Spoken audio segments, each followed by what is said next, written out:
Everyone, welcome back to my দিদির বাড়ির রান্না পুজোর ব্লগ। কেমন আছো সবাই? আশা করছি সবাই খুব ভালো আছো। তো শনিবার ছিল দিদিদের ইচ্ছা রান্না, তো তাই সকাল সকাল রেডি হয়ে বেরিয়ে গিয়েছিলাম দিদিদের বাড়ি। তাড়াতাড়ি গিয়ে তো একটা কাজ পেয়ে গিয়েছিলাম। তো এই কাজটা করতে করতেই পিছন থেকে ননি পাপা এসে আমায় ডাকছে যে মাসি আমার সাথে চলো, তুমি আমার সাথে খেলবে।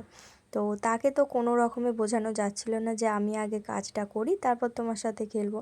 তো তার সাথে এতটাই খেলতে ব্যস্ত ছিলাম যে সারাদিন আর কোনো ভিডিও বানানো হয়নি। রাত্রিরে এই যে আমাকে একটা কাজ দেওয়া হয়েছে, আর ওখানে দিদির শাশুড়ি করছে ঠাকুরের ভাত মাটির হাঁড়িতে। তো আমাকে দেওয়া হয়েছিল এগুলো প্রেশার কুকারে সিটি মারতে। তো তার পরের দিন সকালবেলা এই যে ঠাকুরের জন্য তাড়াহুড়ো করে দিদি থালাটা সাজিয়ে দিচ্ছে মামনসার যেখানে পুজোটা হবে উনুনে।